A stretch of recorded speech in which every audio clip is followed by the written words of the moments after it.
ladies and gentlemen and ladies, and you may not be either one of those, but either way, you're watching NFC Beast, episode 9 of season 4, and we got some things to talk about today, right? Some things happening within the division, the Beast. Just want to remind everybody before we get started, there's only one division that every team has won, not one, multiple championships, Super Bowl championships. So until the teams in your division can accomplish that, you cannot have the gall to try to say that your division is better. Because until everyone is champions multiple times, you have no legs to stand on. You can't stack up. So we will always be the beast because a lot of you have teams that will never win. That's just the truth. I'm sorry. Not sorry, but that's the truth. But back to the beast. I am joined today by my man Scrub Zero, our Angry Giants guy. What's going on, Scrub? You don't be angry for a long time with this sorry Giants team. Oh, because I'm enjoying my life. So, man. We're going to talk about a few things that maybe you like, maybe you don't about the Giants. It might make y'all a little bit better. We're going to see.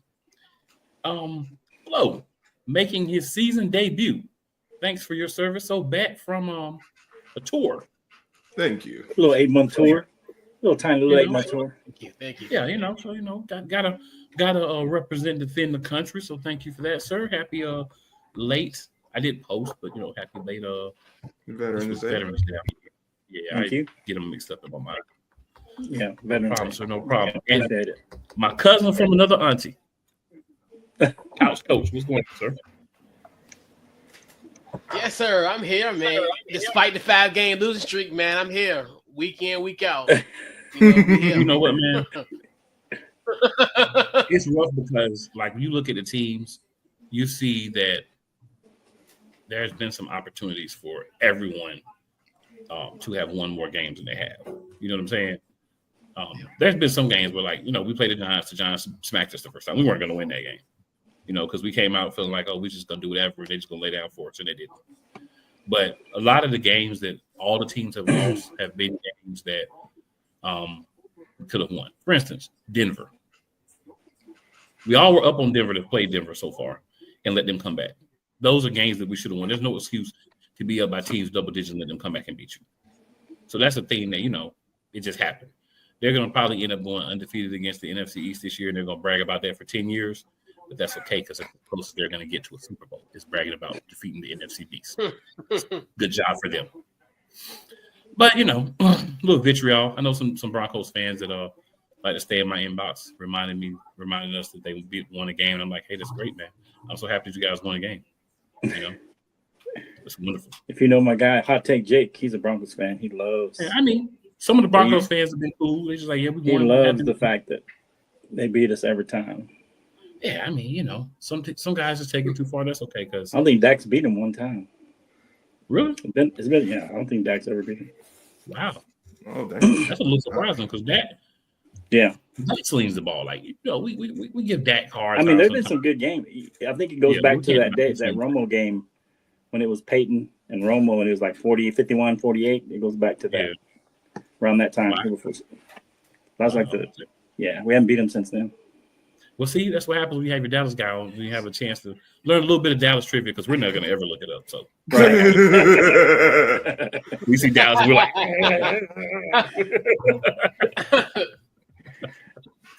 all right, guys. Oh man, it's time to get into it. So, where would you guys like to start? Y'all want to start with some of the news and stuff, or y'all just want to get into last week and then we'll do the news? What you guys want to get going here? Let's get to the games first so we can get to the news after. Yeah. Yes, we can get to the games. All right, we'll get to the games. The games that happened, right? All right, give me 1 minute here, guys. Yeah, there's still certain teams and players we looking for some of these games, but that's not here nor there right now. Week 10.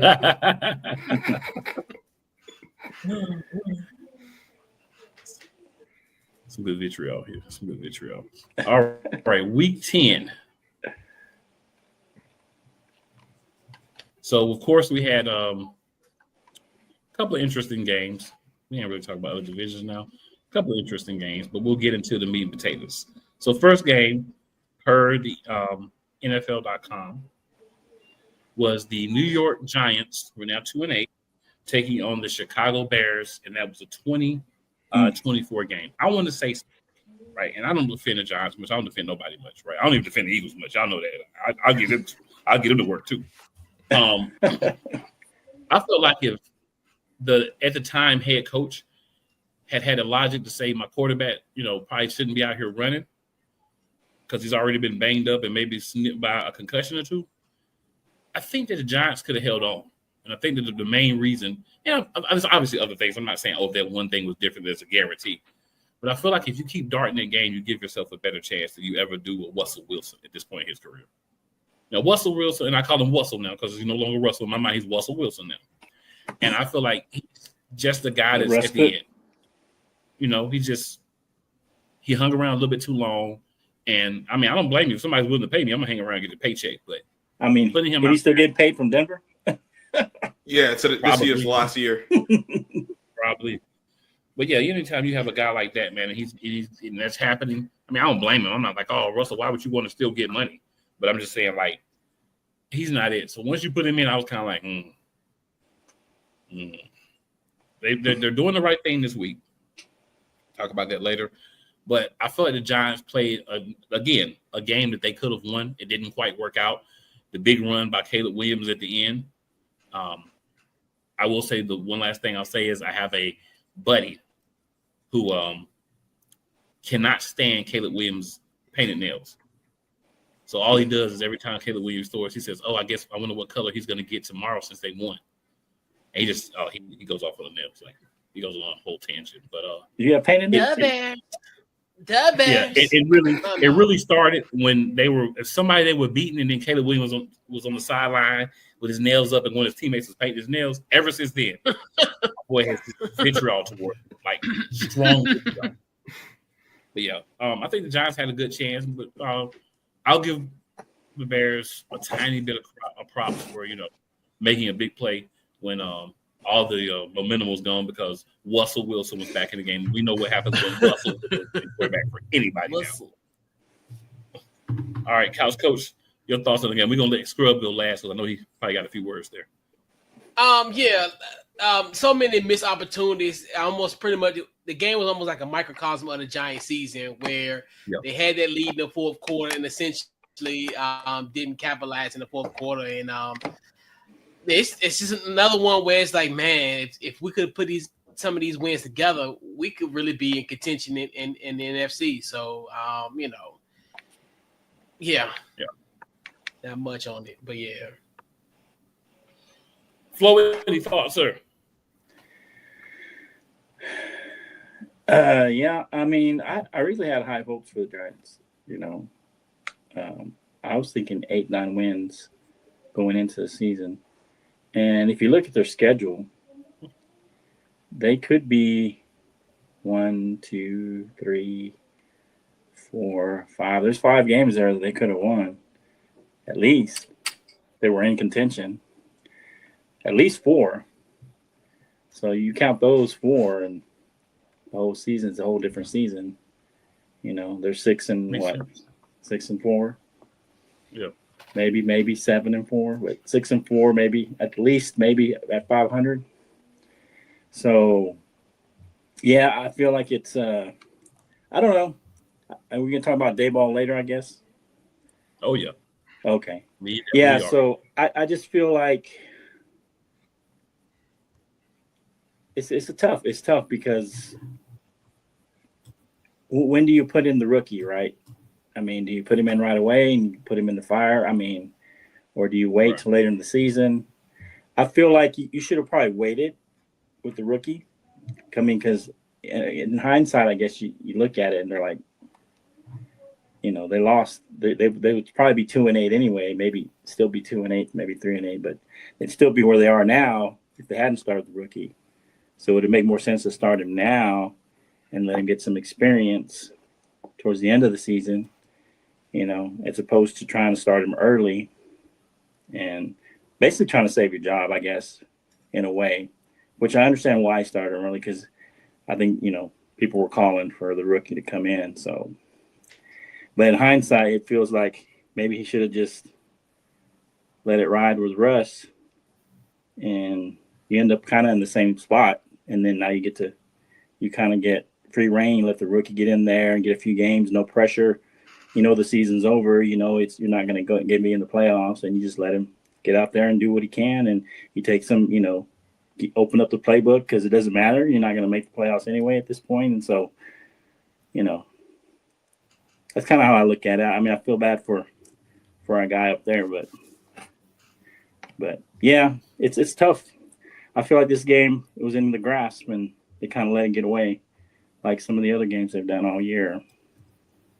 But it's tough because they can get early leads, but without a solid run game, you can't hold on to the lead. That's kind of been their problem. They get leads and they build leads pretty much all year, and then they lose them because they can't really run. And then when they run the rookie, you run the risk of getting him injured. But, the more you run him. But, yeah, it's tough.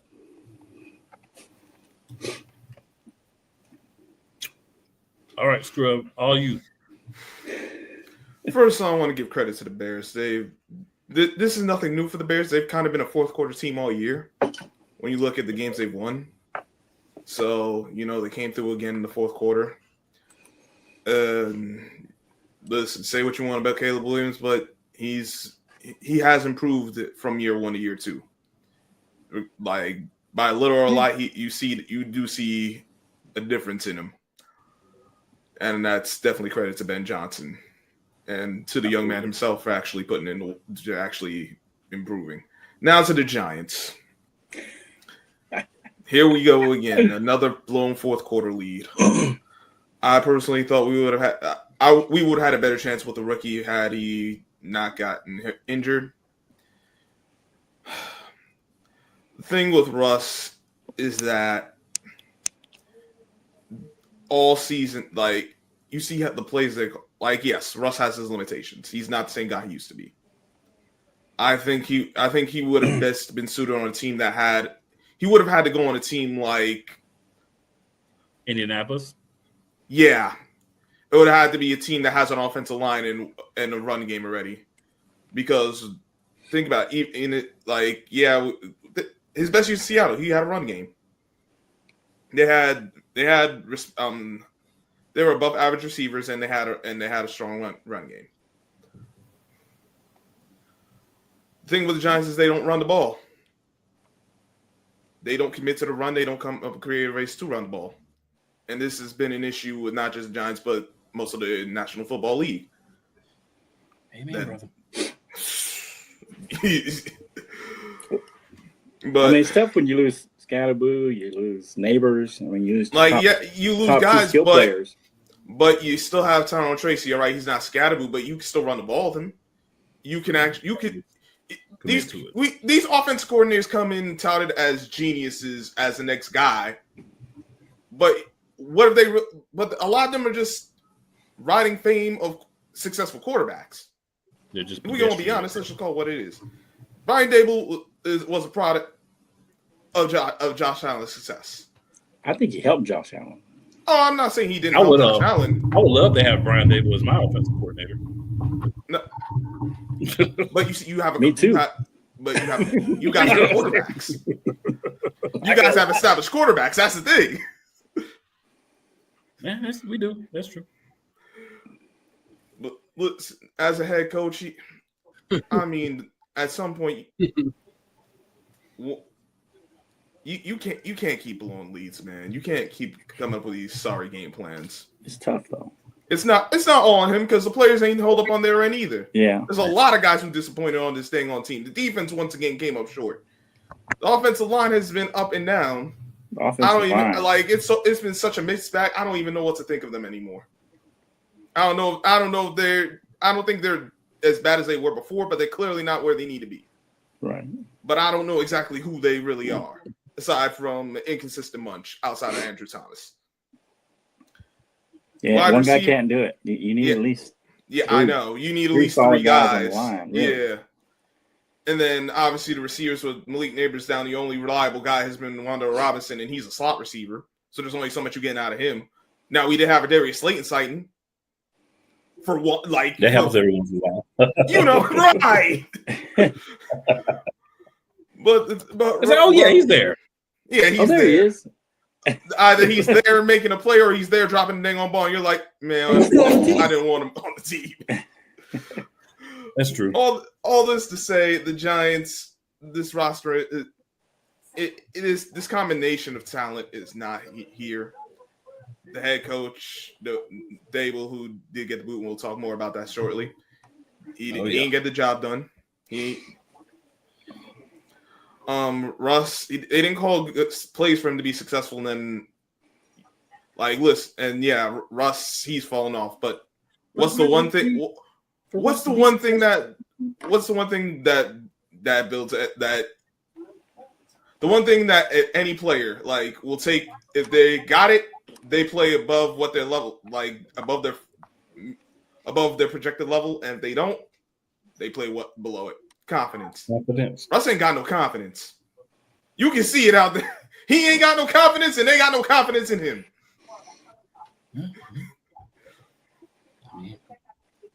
And honestly, until further notice, I don't see a reason to have confidence in anyone on this team. Maybe an individual player or two, but as a whole, nah. Pack them up. Stick a fork in them. They done. They deserve to lose this game. It's not a fourth lead that they had a fourth game they had a 10-point lead and blown it. Second time in the fourth quarter they got that far and did it. Yeah, well, we got rid of one guy. Now we just need. We'll get to that. Let's go. All right, so I'm not even going to talk about this next game because I don't want to take anything away from my cousin from another auntie. So we're going to move on and we're going to talk about the Lions 6-3 went to Landover, Maryland, beat the Commanders 44-22. Scrub, your thoughts on that game? Then we'll go to you, Flo, and then we'll finish off with Couch Coach. I'm staying out of this one. I'm gonna save my stuff for the next one. This is what I thought it would be kind of a one-sided butt kicking, and it was. I mean, they lost. The Commanders down the quarterback again, so they won't. Well, Marcus Mariota, he's okay in a pinch, but that's just it. That's as much as you're going to get as okay. The defense, like I said, would be their downfall. They survived last season. They're not surviving this season. I mean, 40. Man, listen. Commanders had an average roster at best. They lost some key players, and it's all going down the drain. You got to do a better job on third down. Got to do a better job of penalties. They didn't turn it over, but they just weren't good enough, man. And against a team like Detroit, you gotta play above your for a team you had to play above your level, and they just couldn't even. They couldn't do that. Detroit did what they were supposed to do. After that stinker last week, credit to them. And the Commanders will be in the basement with the Giants. At least that's what I think for the remainder of the season. I don't think either of these teams are going anywhere. Hello, what you got, sir? Interesting enough, I don't know if I've mentioned this before, but my current chaplain that I work with in the Army, he's a Commanders fan. Commanders. You might have. Yeah. But anyway, yeah, he's a Commanders fan. And he hates the name change too. But it's tough, because, this team, a lot of this team was, Jane Daniels or bust. That's kind of what this team was. And you're relying on what he did last year. And I told him he may have a sophomore slump, and it may not be because, he just doesn't play well necessarily, but, he may start getting injured a little more. I saw the thing I always worried about Jaden Daniels is his frame. You just worry about injury, and And I'm just glad that it's not as serious as it looked. But as far as the game, Marcus Mariota can win you a few games, but I think Commanders are one of the oldest teams in the NFL, and it's kind of showing you got a lot of injuries. You got a lot of guys who can't pass muster anymore because of the age. You get this part of the season, no matter how well prepared you are, the older you are, the harder it gets. If you got every position, both sides of the ball is older, it's going to wear on you.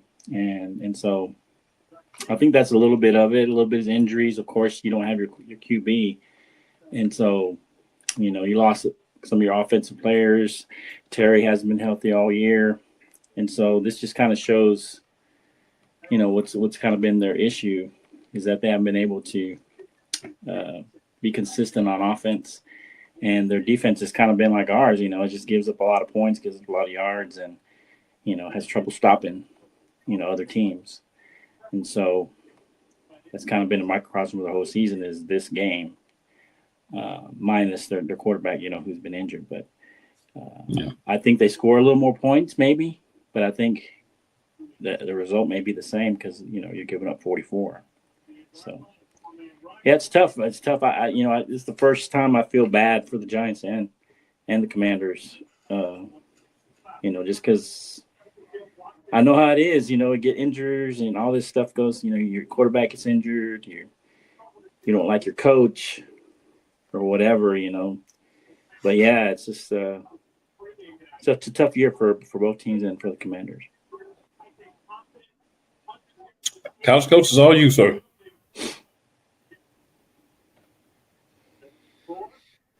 Yeah, it was expected. This game wasn't even in contention. I mean, they jumped out to a 22-3 lead, and they never looked back. If you look at those plays, Jameson Williams was wide open. Monte Brown, he was open in a lot of those situations where you didn't even see a defender even in my backyard in Virginia. Then you look at the run game, they just was like lights out. Jahmyr Gibbs just ran all over us. It's just like you said, it's been like this in this 5-game losing streak. 4 of those games we've lost by double digits. It's pretty much been the same. So it's almost like, you look at like the Seattle game, it was eerily similar. Jared Goff was just as effective as Sam Darnold was in the Sunday Night Football game. And like you said, and I know I don't want to use injuries as an excuse, but I'm telling you, everybody and their mama is injured on this Washington Commanders team.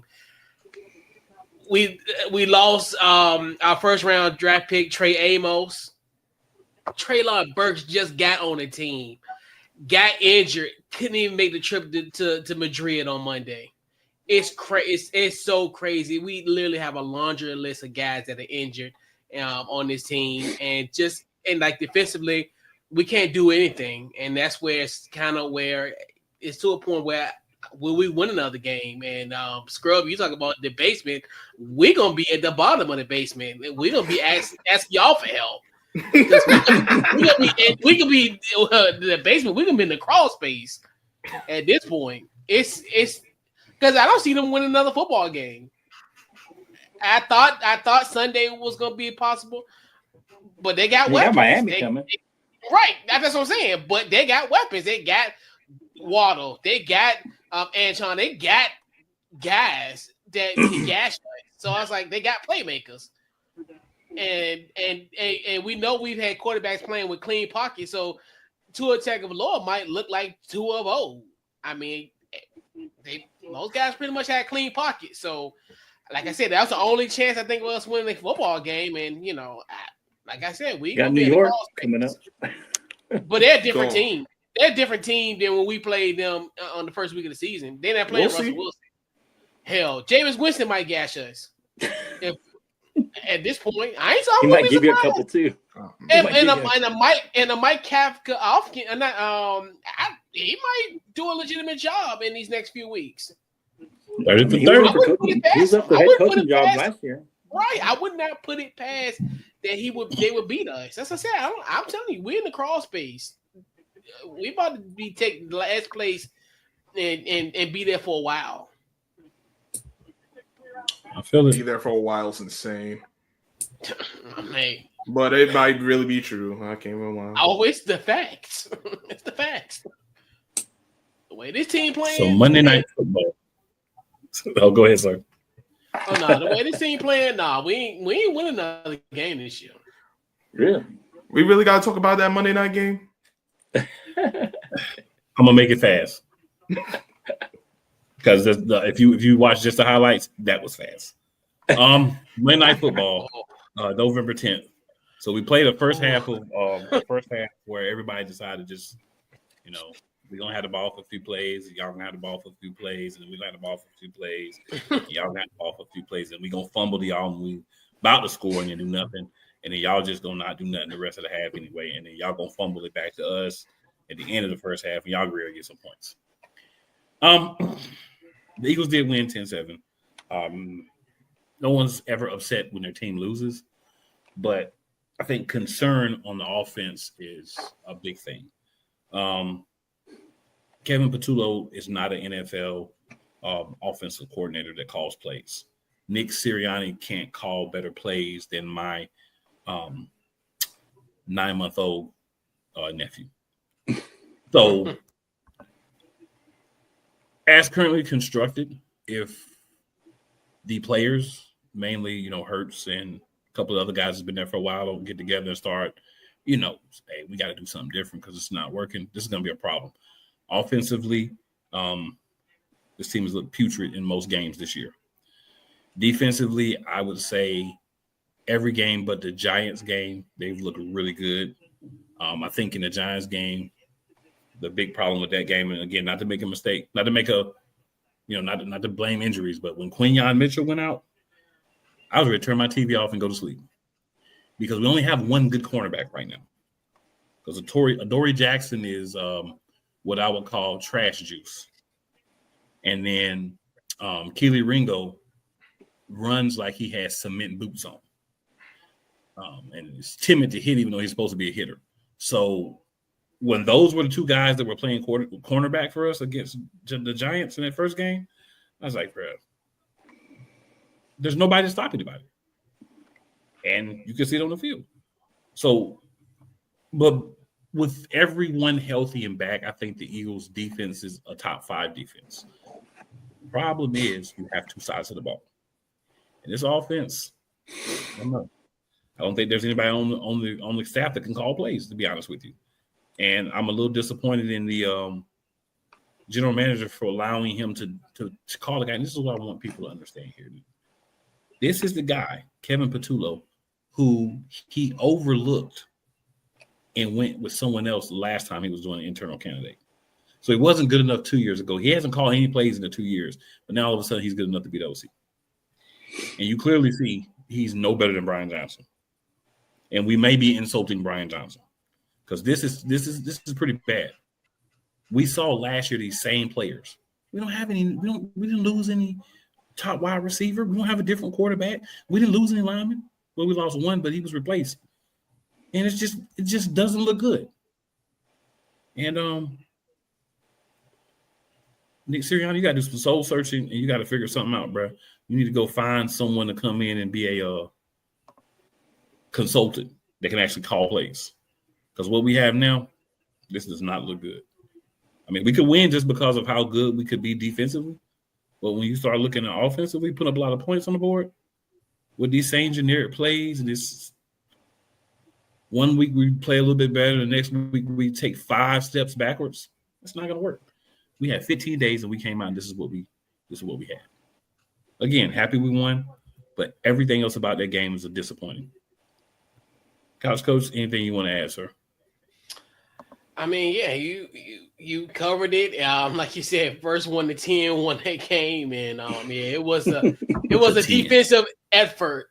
Defensive effort, to say that. It was a defensive struggle. Sure.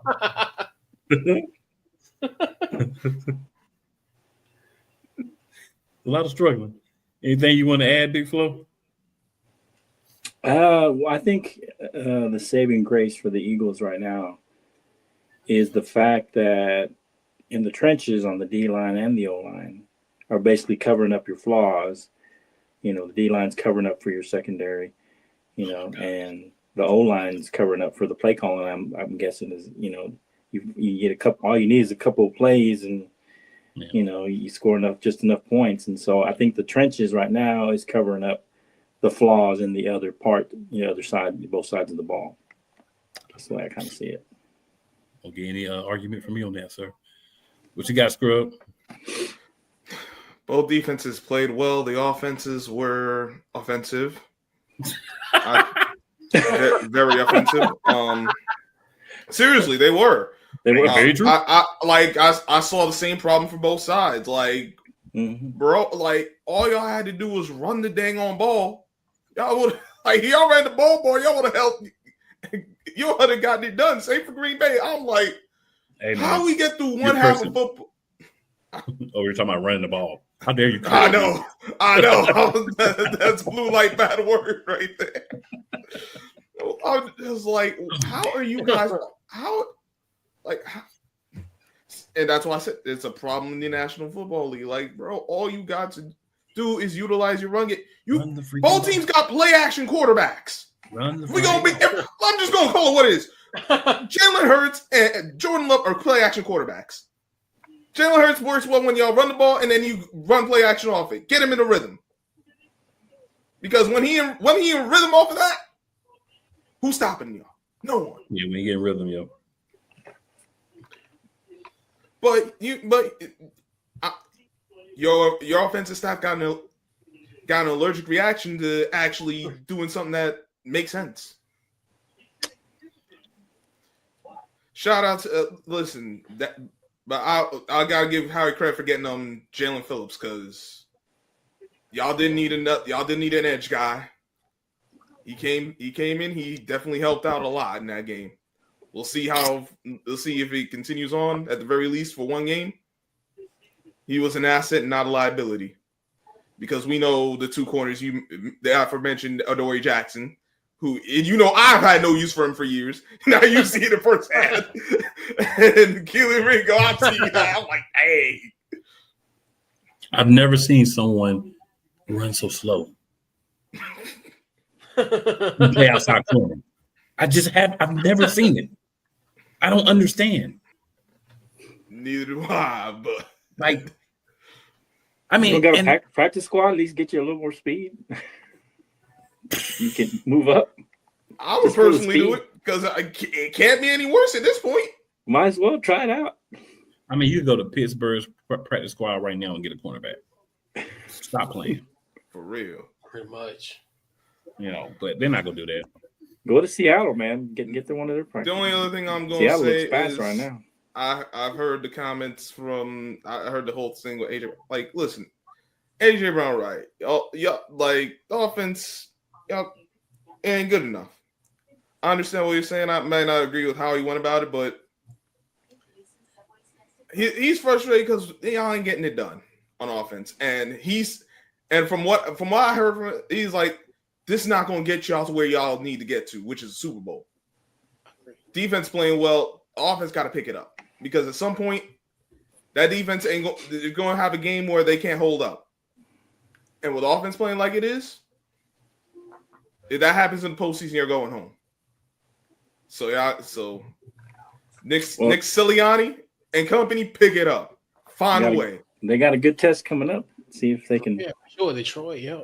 Offense. Because Detroit's going to score a little bit. Yeah, Flo. They may not score 44, but they're going to score a little bit. Do y'all have any thoughts on AJ Brown's comments?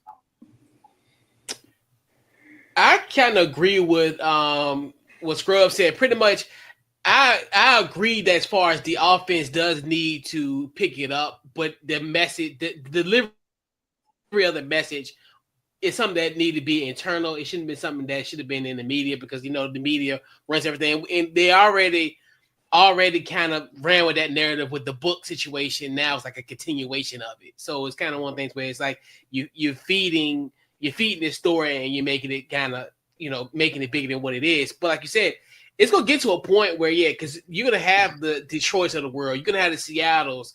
you're gonna have those offensive juggernaut type of teams that you're playing, and you're not gonna hold them to 7 points.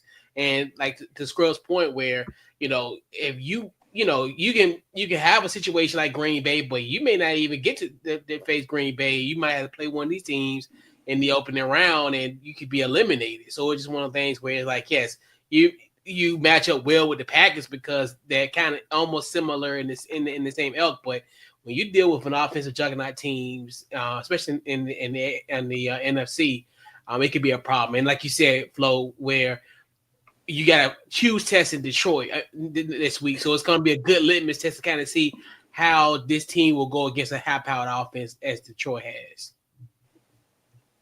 Any thoughts, Flo? I agree with AJ Brown. If you got him on your fantasy team, you might as well bench him. you might as well put him on the bench or trade him. I'll say this, and technically, AJ Brown said, "Don't put him on the bench. Drop me." AJ Brown said, "Drop me." He did say drop. Yeah, he said, "Don't." Yeah. No, he said, "Drop me." But I would put him on the bench because you never know. I don't draft AJ Brown. I will only draft Devontae Smith. And the reason is he's the number 2, so he's going to get opportunities. But I don't ever draft AJ Brown because I watch my players, and I know over the course of a year, AJ Brown might have 5 or 6 games where you like, yes, AJ Brown, AJ mother loving Brown. The mother, it's going to be 7 or 8 games where you're going to be like, yeah. There's going to be a couple that's going to be in the middle.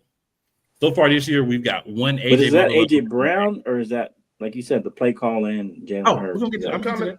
Okay. Get to that. AJ mother loving Brown, like one game and then one of the okay games. Everything else has been.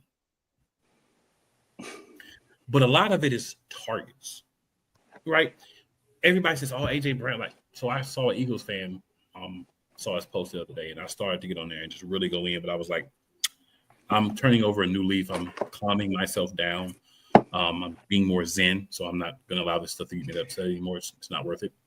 But my issue is you're not doing things to help him get over. You know that he's being focused on. The reason why Devontae Smith is getting off more is because the focus is more on AJ. It always is.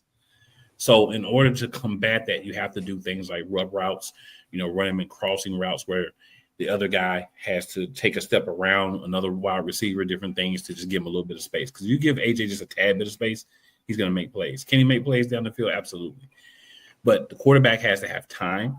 The quarterback has to see the route. And then the quarterback has to be able to deliver the ball there. So that doesn't always match up.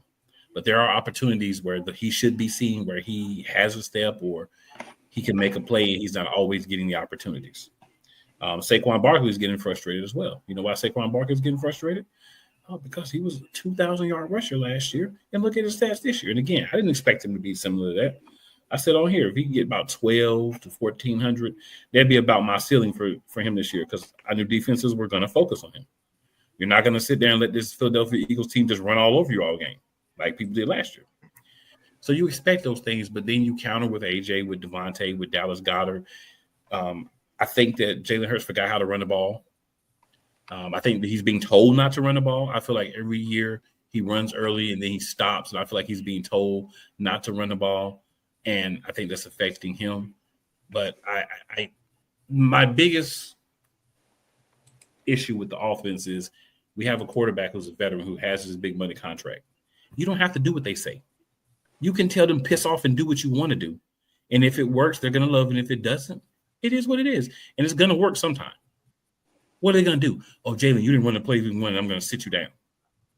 No, he's not going to do that because he doesn't have the demeanor of that. He's going to make the plays. He's going to make the main thing, and he's going to execute. And if something's wrong, he's going to take the blame for it. I don't give a monkey's you know what about you taking blame. How about you start changing more of those plays? How about you audible? How about you take more control of the offense? Because your coordinator can't do it. Your head coach can't do it. So if you don't do more, this is going to be ugly unless something changes. But I agree with you. It's just like you said, he's not that kind of guy. So I don't think he did it. He did it one time. He did it against the Rams in the second half. We need more of that. You show me you can do it now. So even though I don't feel like you're the type of guy, you show me you can do it now. So man the fudge up. Put on your big boy drawers. You know what I'm saying? Mm-hmm. And let's get it.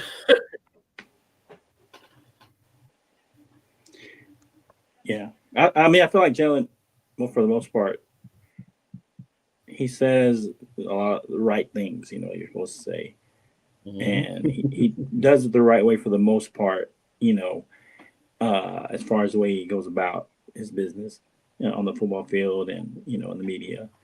But I feel like this is kind of, it feels like when he was with Alabama, he wasn't quite getting it done. And then they bring Tua in, and all of a sudden things change and the ball gets thrown around. And so I feel like, in a way, the way things are going on offense, the way you can call the play calling or the coaching or whatever is going on, I think he tends to regress, you know, and just doesn't become that, you know, that person that can just run the offense. He just kind of goes with the flow, for lack of a better term. I don't know the right term, but feels like he regresses into whatever's happening, and he doesn't necessarily take charge.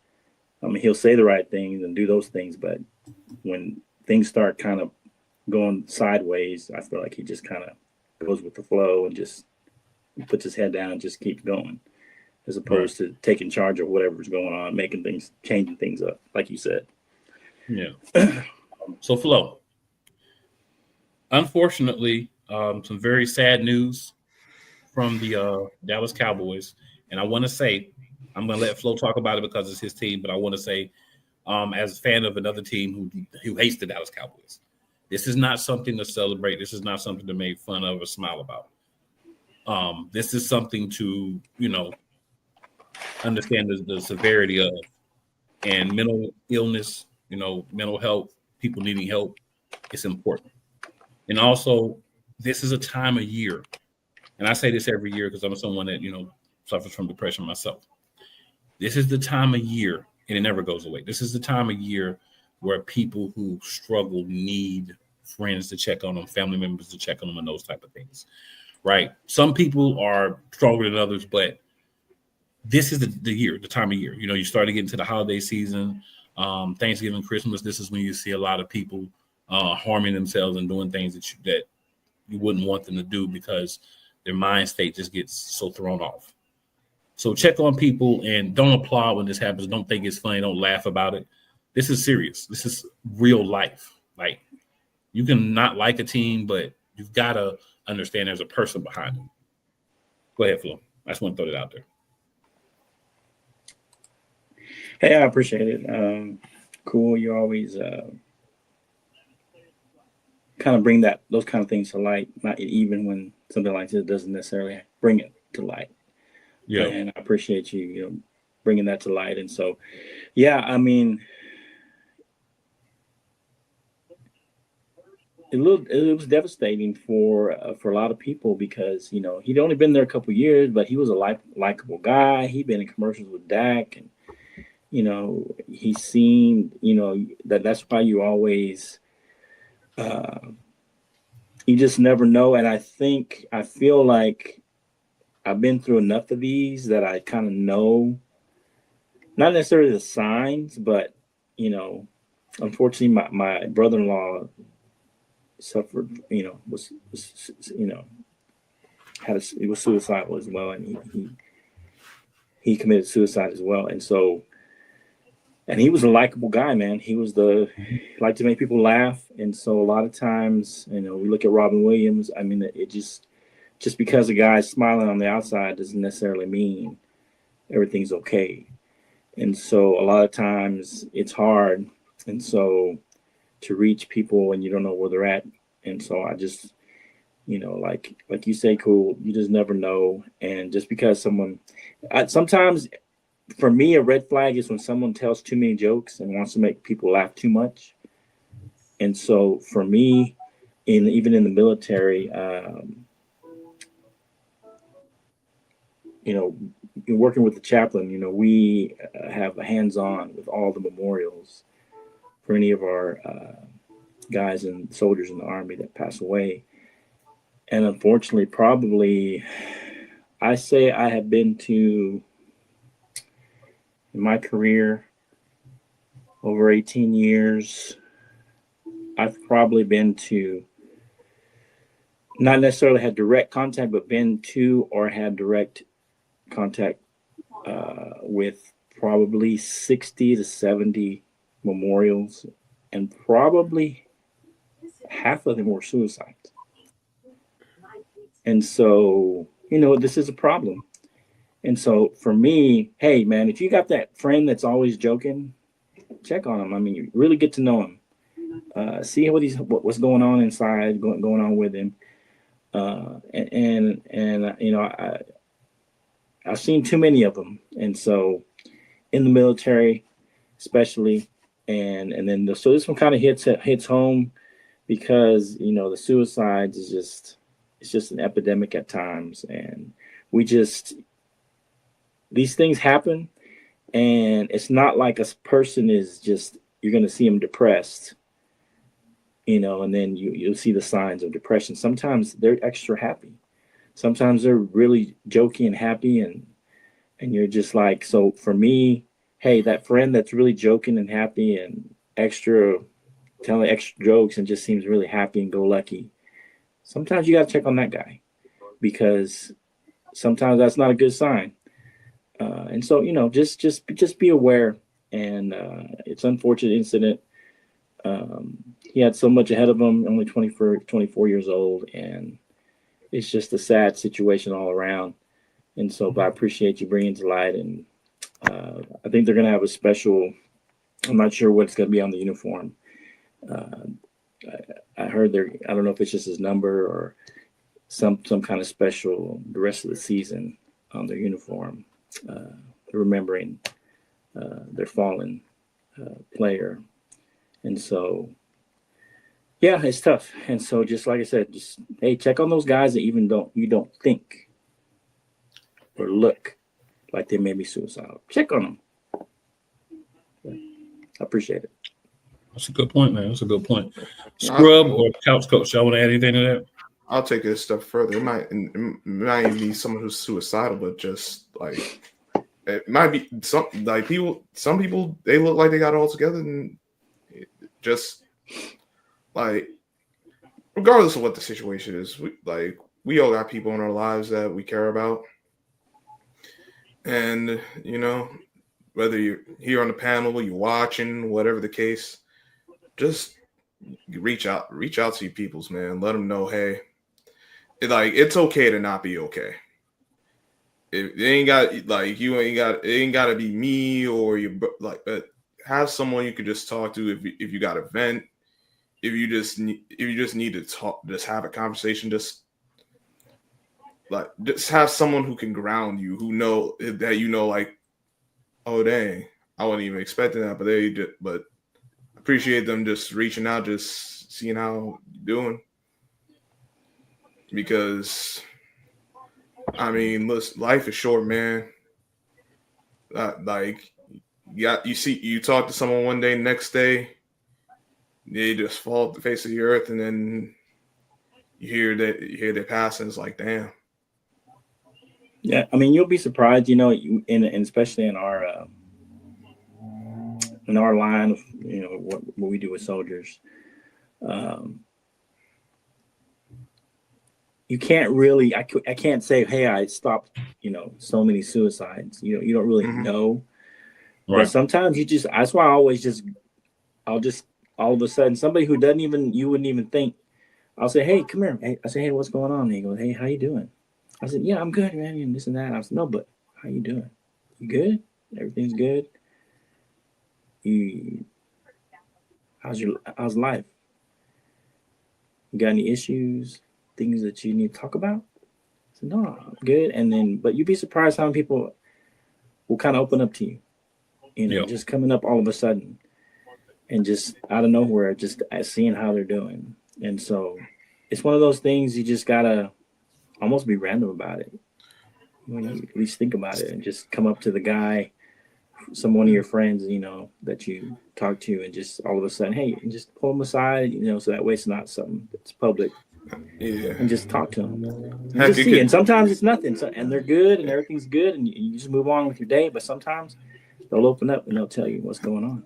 Heck, Worth even checking. just heck, Worth checking. even just talking to someone about something they like Yeah. that like just to give them a boost, a bit like you'd be surprised you show interest in something someone likes, just how much they light up, just how much that energy increases. Yeah. And I don't think it's much, but it does help out. I know you got something, Couch Coach. What you got?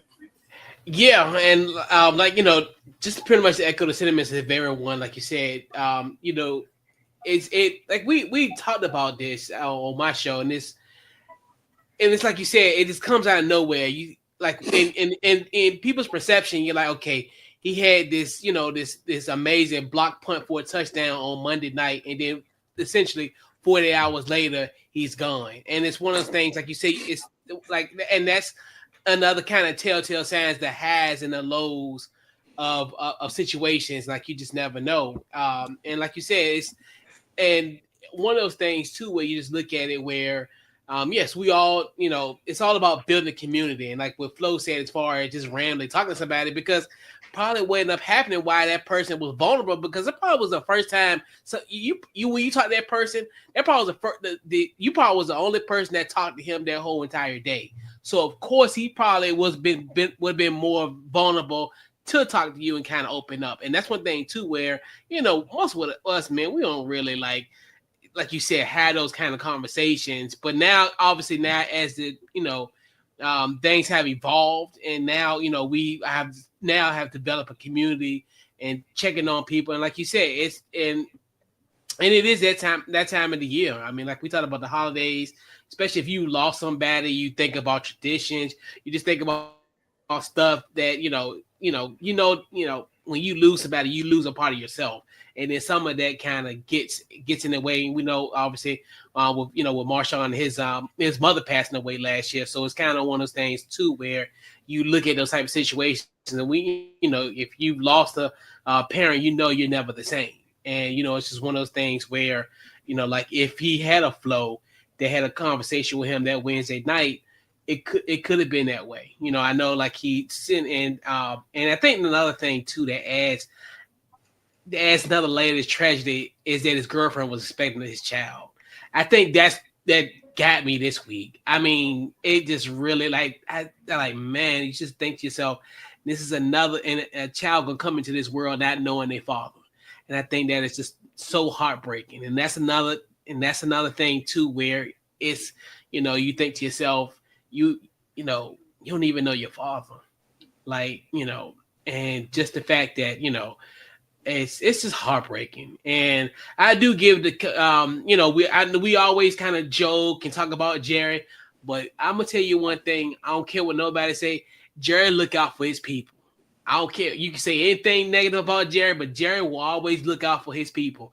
And I commend them what they're doing with Marshawn's girlfriend and having this fun together and make sure that the girlfriend and the child will always be taken care of and they'll be a part of Cowboys family. So kudos to the organization and kudos to Jerry for sure.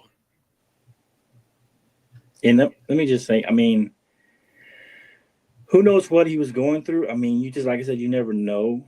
And sometimes and it's almost, we have a sergeant majors in the Army say, I want 0 suicides this year. And it's just impossible. You just can't stop everybody. It's just impossible.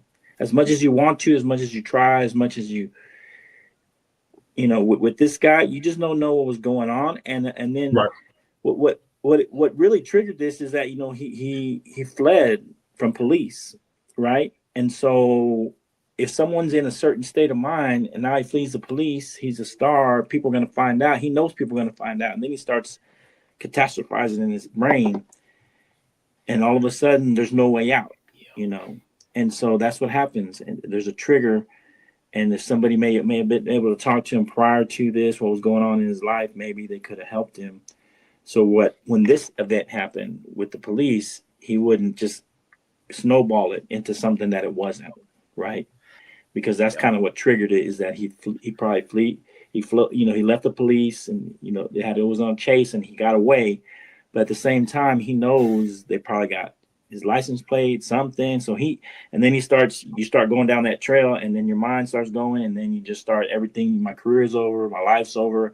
I might as well be dead. And then it's just like, it just starts snowballing. And so, it's just one of those things. You just try as much as you can and do your best to reach out to those people, and to people you don't even think are feeling that way. But don't blame yourself, because you can't stop everybody. You just can't. It's impossible. But do what you can. Yeah. Do what you can. Absolutely. And to build that community, like you said, Flo, like where if he was in that predicament, we're just going to use you as an example. Mm-hmm. If he had you as a resource to say, hey, man, I'm jammed up. I need somebody with a level head to talk to me about the situation, because I'm freaking out. Right. Like, I'm in dire straits at this point. But if he had like a calming voice, he had someone to say, hey, it's going to be okay. It's all going to work out. It's all going to be figured out. Just surrender, and we'll take care of it after that. So and that's it's a permanent solution to a temporary problem most of the time. Right. That's how people, and that's what happens. Yeah, what happens is you get triggered, right? So once you have a trigger, you're not thinking normally anymore. Mm-hmm. You're not in your normal mind state. You're now outside of like your normal mind state. So like Flo said, in his situation with running from the police, there's already that. You got a lot of men out here dealing with previously having families, and divorces, or spouses away. Maybe they're in the military, you're not. Like myself, both parents are gone. So you have a lot of people dealing with a lot of things that are triggers, but it's how you are able to handle things, once you're triggered. And that's the problem. A lot of these guys, the male community, especially the community for, African-American men, there's not a lot of support for go get therapy, right? Go find things to help you work through when you go in those times. I got therapy, okay? Because I ain't gonna be thinking crazy. You know what I'm saying? So I wouldn't have got therapy. So it helps you, because when you feel yourself getting to a certain place, you can be like, all right, these are the tools I have to kind of help me in these situations. But a lot of people don't do that because they don't feel like that's the right thing to do as a male. So I encourage you, if you see this or somebody who's going through things, just talk to them about talking to a professional and getting some help, because you can learn techniques and different things to do to help you when you see yourself going into those situations. Because these are not things that he would have done, or a lot of these people would do if they were in their normal mind. They get triggered, and then you go to a different place. That's the best way I can describe it. Real difficult topic there, guys. So I thank y'all for y'all's input. I think, it needs to be talked about. You never know, we might reach one person, help one person. If we help one person, I feel like we've done something. We did a service, Brian Daboll was ceremoniously handed his pink slip. This is about as close as you get to what happened to Herm Edwards when they just walked down to the field and gave him the pink slip. It's about as close as you get to that. I'm gonna say, getting the young quarterback constantly in situations where he's in the blue tent, where he's been evaluated for concussions. Do you think the organization is going to allow you to be the guy to help him come along, and you can't even keep him in the game healthy? So he was going to get fired. It just so happened that I think that was the last straw. Couch coat and Flo, and then we'll finish off with Scrub. Y'all thoughts on Brian Daboll and him no longer being employed by the New York Football Giants? Yeah. It was expected, like we talked about, as far as especially those fourth quarter leads. I mean, like I think Flo brought up, they could have been winning 6 games at this point. So you look at that standpoint. Like you said, the whole situation with the Jackson Dart kind of experiment in a sense, and like put him in positions for him to fail, and then the whole thing about him pretty much trying to yank him out the blue tent like a few weeks ago. And just a lot of little crazy little antics been going on. And like we knew this was going to end up happening. But they did him a favor, let him be home for the holidays with his family. We kind of maybe a Black Monday situation, but he'll be home for the holidays. So enjoy your time with your family. He said he did him a favor and let him go home with his family. Go ahead. Woo. That's hilarious. Yeah. Home for the holidays, baby. Yes, sir. Yeah, I don't know. I never have liked mid-season firings. I think you just wait till the end of the season. I know Jared likes to do that. He's never really done one like that. I just think it disrupts. I think you do it maybe if you think you have a chance, but if things are going sideways, you just let him finish the season. Daboll was sold on Dart. He was one of the few guys sold on him as a quarterback, and so I think that disrupts Dart's development because I think Daboll is a QB, a little bit of a QB whisperer, and I know he ran him maybe a little too much, but sometimes Dart took off on his own, and some of them were designed, but not all of them.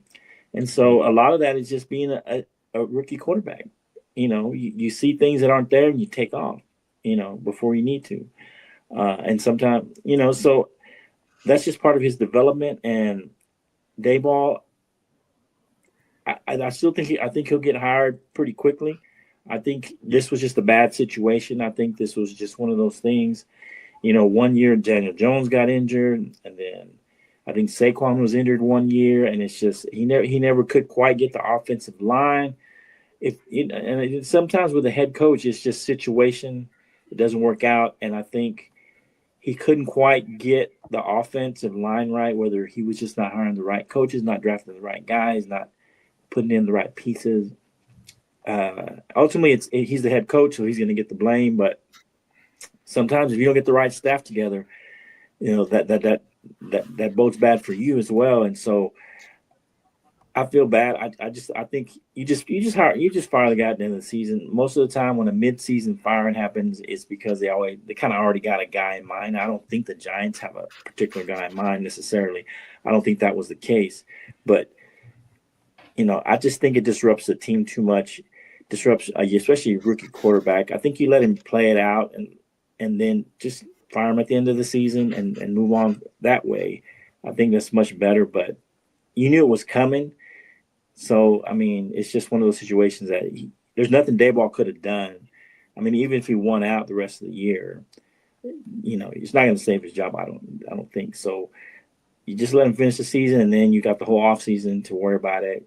You move on. You let him move on, and you go from there. But I've never really liked these mid-season firings. Scrub. Listen, key card don't work no more. Key card don't work no more. When I heard the news, I was actually asleep when the news broke. I woke up, everyone was blowing up my phone. I'm like, dang, what happened? Oh, he got the boot. Holy snap. I'm like, all right. Because, listen, Daboll's had, you have the situation with going into medical tent. Remember, there was also the situation with him and Wink Martindale a few years ago. And that had gotten kind of ugly. Yep. Right. Like that wasn't pretty thing. Defense hadn't gotten any better. And at the end of last year, like I forget if it was someone had to get talked down from firing him and Joe Shane. I think it was Steve Tisch who had to get talked down. And I think you fired Joe Shane. If you're gonna fire him, fire Joe Shane. I agree with. See, that's the thing I'm upset about. Why did you hold on to Joe Shane and he gets to lead the search for the head coach, but you fired Daboll? I'm like, bro, like this roster is better about it if they'd done both. If I remember correctly, wasn't there edict like they were saying like y'all get to the playoffs with both of y'all gone? Things don't improve. Like people got to go. Yeah, the record hasn't improved. The roster, like John Barron, the same as said, like he thinks they got a good nucleus of talent. I beg to disagree. I think here's the thing: they drafted some players on paper. It looked good, like it looked good at the time, but ain't none of these guys. But few of these guys have developed outside of since they gotten here. Listen, Kayvon Thibodeau is a solid player, but he hasn't lived up to being the number 5 overall player. Evan Neal hadn't worked out due to a combination of injuries and lack of performance. He's come up way short than being the number 7 overall. But to be pick. fair, some of these are the draft is always hit and miss. It's like 60% maybe you hit. I understand that. I'm not saying I that part I get. It's just that the Giants were counting on a lot of these players that they drafted high to produce for them. Yeah, and they're not. The high picks since this regime's come in that's produced for him. Well, I know Robinson, which a lot of people felt was a reach. Malik Neighbors, who right now is hurt. We know he's legit, but he's been hurt. Because Deonte Banks, after his rookie year, which was a mixed bag, but it's like, all right, you had something. Last season and this season, he ain't giving you nothing. He's downright unplayable, in my opinion. Like, you can't play him. You go out there, something bad always happen with him out there. That's not good. They drafted no, they didn't. No, the last regime drafted Cordell Flott. He been out, but like you counted on a lot of these guys and they haven't worked out. John Michael Schmidt, 2nd round pick. Like he hasn't given you what you needed.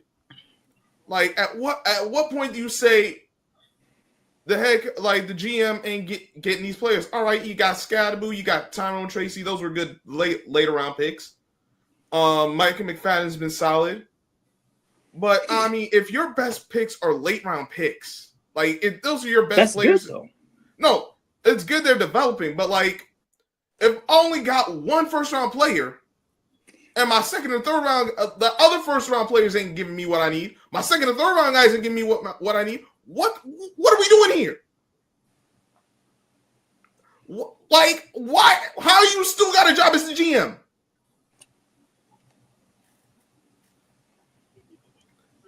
And this is why, in my opinion, I don't think the Giants are going anywhere. And he's going to help you hire your new coach, probably. That's what they said he's going to do. And I'm like, how? Why? Yeah, just get rid of both. He'll hire. Just fresh start. Yeah. And you see, this is kind of the situation we got into with the last quarterback in Daniel Jones. You kept the GM. You got a new head coach. Yeah. That ain't work out. I'm like, bro, this is looking like the Daniel Jones situation over again. Like, there's some notable differences between the two guys, but I'm like, there's too many similarities. I mean, I already see the path to failure. It's that bad. You know, you should have a indie with Daniel Jones in the back. I probably should at this point. This year, that's what you should have in the back. Listen, Flo, if the Colts get to the Super Bowl and Daniel Jones, we're gonna have a new set of issues. Because that's what I'm saying. I'm surprised you didn't have that this year.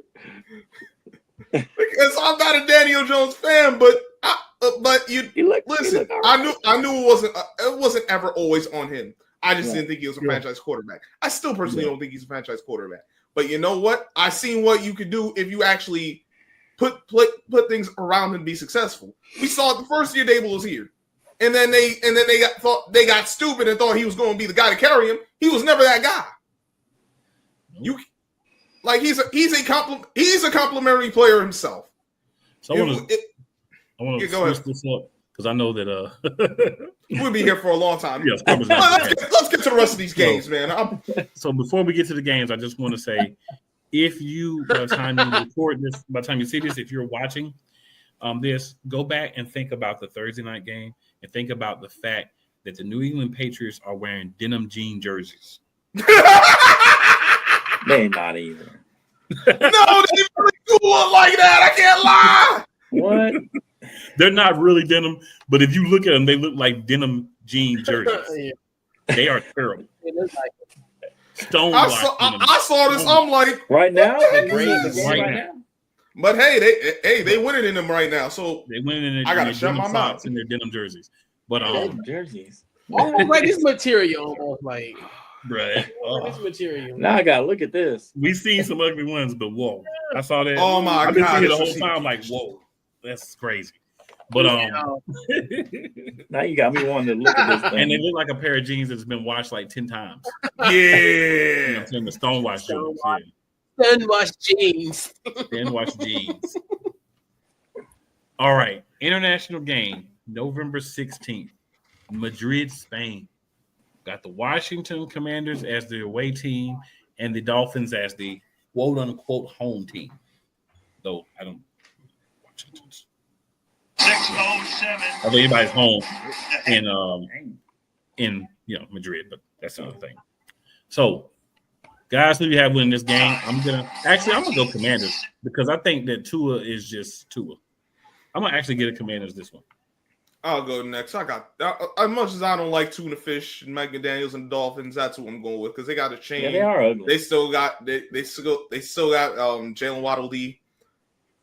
That's a Kirby reference for anyone who's played the Kirby games, but that's not here nor there. But yeah, they got a better. Their offense is better than Washington's defense, and unless they can get some pressure on Tuna Fish, and they're not going to win. If they get some pressure on him, they can do something. But Don't forget, not only you got to get pressure on him, you got to stop the run game. Don't forget Who the hell that can stop a chain? Tua gonna get that ball up too, though. Tua gonna get. He'll give it up, but like He'll give you 2 turnovers. I agree, but who on that defense going to stop Devontae? And that's why I got the Flippers. I mean the Dolphins. Anything is possible. Anything is possible. I got the Flippers. Flo, you got. Is Daniel starting? No. No. He ain't making the trip. He ain't He making the ain't trip. making He ain't making it. It's got to be at least 2 more weeks before they will let him play. They after evaluate, the yeah. Okay, After the 2 more bye weeks. week. Yeah. Okay. After the bye. I think this is a winnable game for Mariota. I think it is a winnable game. I think this is one of those games Mariota could go out there and have some fun, use his legs a little bit. Because the Dolphins, I mean, they're all right on defense, but they ain't nothing special. So, plus this is a neutral site. Yeah, it's not really. You're not playing in Miami. You're not playing in Washington. So sometimes that bodes well for you. Just changing the scenery. I think the only problem is A-Chain. Man, I don't know if y'all can't stop the run. Y'all gonna be in trouble. So I think just sell out on the run and let Tua beat you. That's how I see. Don't let A-Chain get going. Don't let that run game get going. And I think that's how you win this game. And I'm going to say the Commanders going to pull this out. This is one of their last victories on their way out, into the little bit tougher games. But I think this is the game that will, help the Commanders have a little hope, for the future and say, hey, man, maybe we'll be okay next year, and this feels good to win and put a W under our belt, So we'll see. Stop the bleeding a little bit. What you got, Coach? Well, there's 2 facts about me. I could be a little hyperbolic, and also I could be a hypocrite. I mentioned earlier that I don't think the Commanders going to win a game. Guess what? They're going to win Sunday morning. I don't give a damn. We're going to win. We're going to win. So, we're going to win Sunday morning. We're going to win tomorrow morning for sure. The 2 Hawaiian quarterbacks, and Tua and Marcus Mariota. So, I got Marcus Mariota and the Washington Commanders. So okay, I like it. I like it. All right, 1 p.m. November 16th. The Green Bay Packers, fresh off 2 losses in a row, one to the, I don't care what record says, lowly Carolina Panthers, which I think has broken their pride and their confidence in themselves. Go to Meadowlands, one of the worst fields in the NFL now. Keep that in mind. The and worst, play the 2-8 Giants. I still got to go Packers, but the Giants can make this a lot closer than people think. You going Giants? Coach, yeah, I'm going Packers, but I think the Giants have a chance to make it close. Okay. Yeah. Man, not Brother quite that Winston bold gets today, the Flo. start. Not quite that bold. Brother Winston gets the start. Yeah. Right. Brother Winston gets a start. Give me the Packers, man. He said, Brother Winston. The Reverend Deacon Dr. Jameson. Man, say what you want, but I love me some James Winston, man. I love. I do too. I love me some James Winston, man. If nothing, just for the quotes, just for seeing him on TV, man. Oh, yeah. I love me some James Winston. Eating the dub, bro. I never forget eating the dub. That's all time. Hey, Yeah. this is his first game. He's gonna come out and he's gonna surprise the Packers. He's gonna come out and be throwing it. He's gonna be having a good time. They're gonna win this game. The Packers season is gonna be in jeopardy now, losing another game. I think because I think they can get to Jordan Love. When you make him uncomfortable, you look at his statistics when he's under pressure, he doesn't perform well. And I think the Giants can get pressure on him. So I think he's gonna be tap dancing back there, not playing well, and James is gonna light him up. And they're going to get a little lead, and they're going to hang on to the lead. I think the Packers might come back and make it interesting. But I think James is going to get him a lead. He'll be having fun out there, high-fiving, acting crazy, smiling. And I think that he may not win another game this season, but I think he's going to win this one. Who you got, Scrub? There's the guy who be eating W's. Who's that?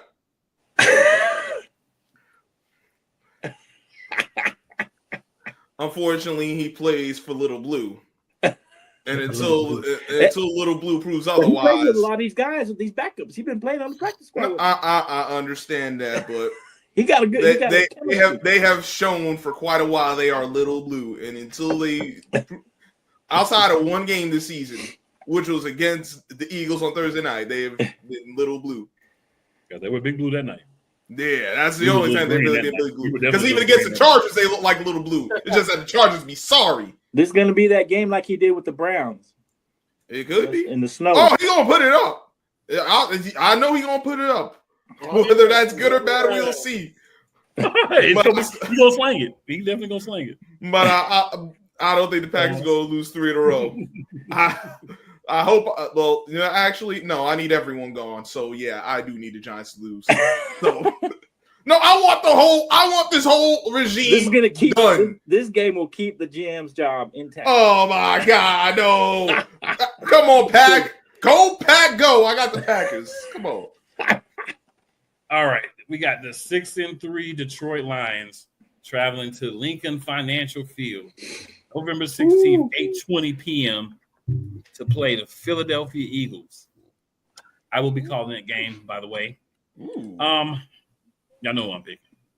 I think we know who I'm picking. It's going to be ugly. We're going to find a way to manufacture some points because I'm not worried about the defense. I'm worried about the offense, but we're going to find some kind of way. I can't say it's going to be like one player, but we're going to find some kind of way, and we're going to get a victory. My blood pressure going to be high. If you watch the live stream on my channel, Eagles Elite, we'll be talking about every 5 minutes we're going to lose and why the stuff is so bad, but then we'll find a way to pull it out. We've learned that for us to have a good season, we have to be stressed out. So we're definitely stressed out as a fan base. I'm going to go Eagles, but it's going to be ugly and stressful. Man, listen. We'll go back around the other way. Scrub, go ahead. The Eagles need a win, but Eagles need 7 more wins. Yeah, they do, but I'm going with Sonic and Knuckles and the Goof. give me the Lions. Listen. I can see the Lions possibly losing this game because the biggest thing you need to do is get to Jared Goff, and you going to jack it up. Because after what we saw against Minnesota, oh my God, I ain't never seen. I seen Goff play bad. I ain't never seen him play that bad though. That was just an atrocity. But if everybody would pick the Eagles, I'd have been concerned. So I'm already relieved. Who you got, Flo? Don't be relieved until that final score is in your favor and that clock is 0. I don't know, man. I mean, so many times we get the Lions up for dead, and then they come back from the ashes. and they play pretty good on the road for the most part. And so I just think that they got to protect Jared Goff, and that's going to be tough against that D line that the Eagles have. Let's see. I feel like with the coach, what's the coach's name? Knee biting guy. Can't remember. Oh, Dan Campbell. Yeah, Dan Campbell. Sorry, taking over plays now supposedly For defense, this might be a good thing because I think they might run the ball a little more, and I think they need to run the ball a little more against this team. And I think you might have a little bit of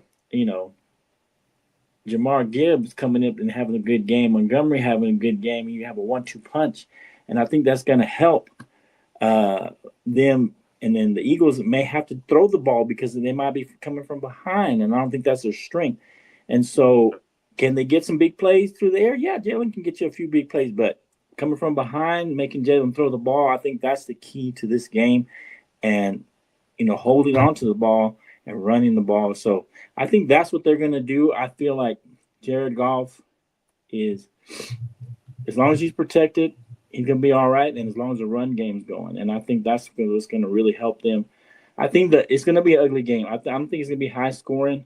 I think it's going to be kind of ugly, grind-out game, and the Eagles will find a way to make it interesting. And it's not going to be a blowout by any case, but I think the Lions might pull this out by the skin of their teeth. Some kind of last-minute field goal.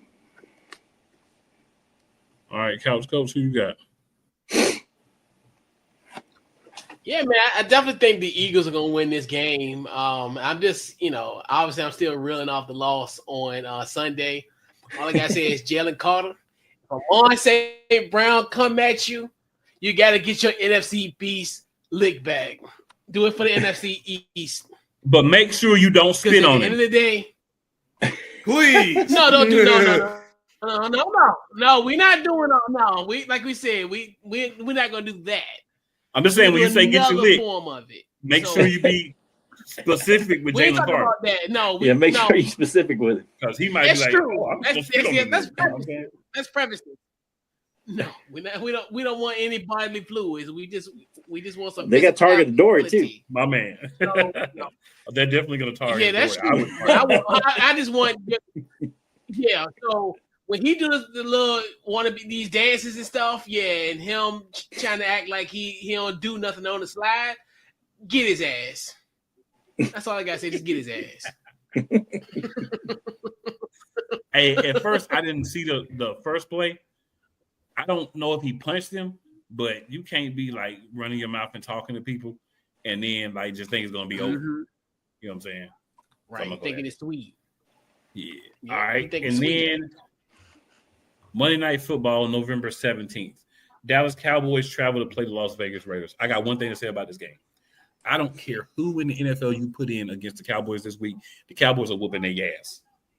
The Cowboys have so much extra motivation and frustration and anger and stuff to take out. I would hate to be the Raiders this week. I would hate to be anybody who happens to be on the Cowboys schedule this week. Yep. I think Cowboys win big. Cool. I ain't gonna lie to you. I was going. When I saw this match, forget even what happened with the Cowboys. After what I saw from the Raiders, this is once again, like I said last week, this is not betting advice. This is just what I would do if I was betting. Take the spread. It's like 3.5 right now. Take it. 3.5. Take it right now. Take it right now. Jump on that thing right now. Got the Cowboys easy. Much as that hurt me to say, I got the Cowboys easy. Raiders is cooked, dog. Stick 2 forks in them. Not 2 forks. Okay. 2 of them. 1 for each hand. Couch Coach, who you man, y'all better win, Flo. Y'all better win. Because if you can't come on the show next week if you lose the Raiders. But yeah, I got the Cowboys. I'm gonna be sick. I'm gonna be sick. I'll probably be sick. Right. You can use the PTO. I had a flu. Flo had overnight duty Thursday and Friday this week. Overnight duty all I feel sniffle right now. Just use your PTO time next week, dog. If y'all lose the Raiders. feel sniffle. Feel chilly. Oh boy. I can't, man. I can't. That's crazy. Am I going? Yeah. Yes, sir. All right. Yeah, I mean, I think there is like that extra motivation. I think this is a game that you come out and they off a bye week, a terrible tragedy within the team. I think there's a lot of guys that really liked Kneeland, that were good friends with him. You even saw Micah talk about him. So I think they come out focused and ready to win this game. I think also a part of that is going to be that we're getting some guys healthy. We're finally going to see Shavon Ravel make his season debut. He's been hurt, hadn't able to even play a lick. Donovan Wilson, I think, is coming back. Malik Hooker may be back, and we may see the first sighting of DeMarvion Overshown, who is a beast out there, a linebacker. So I think the fact that we're getting some of these defensive guys healthy, and we got Quinnen Williams on the D line, another good tackle, right defensive tackle, along with Kenny Clark. I think we'll be able to get some pressure on Geno. We saw what happened to Geno last week when he got pressure. And so I don't think we're going to get that kind of pressure. You know, we'll have that kind of D-line, but I think they're going to come out motivated, and they should blow them out for the most part. We'll see what happens. Maybe they get some late, garbage time, make it look good. But we should win this game. This is the most confident I felt all season in a game. So if we do lose this game, I will be sick. I will not be here next week. I will come down with some kind of tragic illness. So just know that I feel something in the back of a little tickle. But I feel a little tickle. But if y'all win, you'll be able to tough through it. But if we win, I think I'm gonna feel better by next week. But we'll see. I feel it, man. I feel it. All right, guys. Hey, man, another episode. NFC Beast, season 4, episode 9 in the books. I heard our picks. I heard our thoughts. Appreciate everyone that's watching. Make sure that you're liking, sharing, and subscribing. Make sure you're looking at these little tags for those of us who have them. Those are places where you can find other things that we do. And show us some love and support us. We will be back next week. I'm feeling better. Still a little clogged up here. Y'all see me drinking the old man tea, but hey, gotta do what you gotta do. We will be back next week. Always remember, it is never where you start, good people. It's where you finish. And the NFC Beast, only division, every team has multiple Super Bowls. Until you can get like us, you're not on the same level. And with that being said, hey, I got 5. Y'all got 5. We got 2. So that 2 is what makes everybody have. Because without that 2, y'all ain't nobody. You just like a whole bunch of other clowns. But we have made it complete. So you're welcome. You're welcome. We made 8, I think. Peace. Good to be here.